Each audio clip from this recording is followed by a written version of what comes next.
ಬಹುಶಃ ನಾನು ಅಂದ್ಕೊಂಡಂಗೆ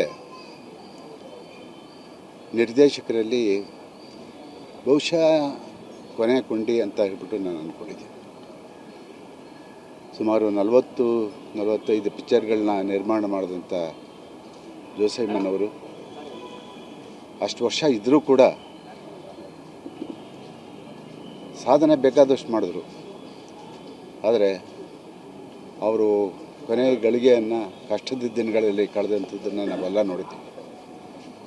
ಬಹುಶಃ 80 ವರ್ಷದಲ್ಲಿ ಅವರು ಚಿತ್ರರಂಗದಲ್ಲಿ ಅಷ್ಟೊಂದು ಬಹಳಷ್ಟು ಕಲಾವಿದರನ್ನ ಇದರಲ್ಲಿ ಅಂಬಿಕಾ ಇರ್ಬೋದು ಮತ್ತು ಬೇರೆ ಬೇರೆ ಕಲಾವಿದರನ್ನ ಬಹಳಷ್ಟು ಜನನ ಪರಿಚಯಿಸಿದಂಥವರು ಜೋಸೆಮ್ಮನವರು. ಇವತ್ತು ಅವರು ನಮ್ಮ ಜೊತೆ ಇಲ್ಲ.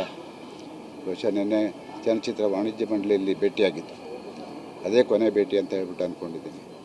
ಏನೇ ಆಗಲಿ ಭಗವಂತ ಅವರ ಆತ್ಮಕ್ಕೆ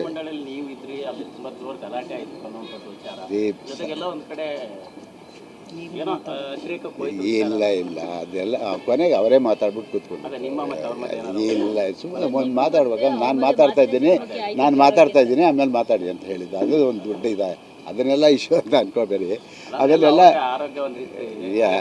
ಆಮೇಲೆ ಎಲ್ಲ ಅವರೇ ಮಾತಾಡ್ಬಿಟ್ಟು ಕೂತ್ಕೊಂಡ್ರು. ಎಲ್ಲ ಸಭೆಯಲ್ಲಿ ಅವೆಲ್ಲ ಕೆಲವೇ ಆಗಿದ್ದಲ್ಲ, ಅದೇನಿಲ್ಲ.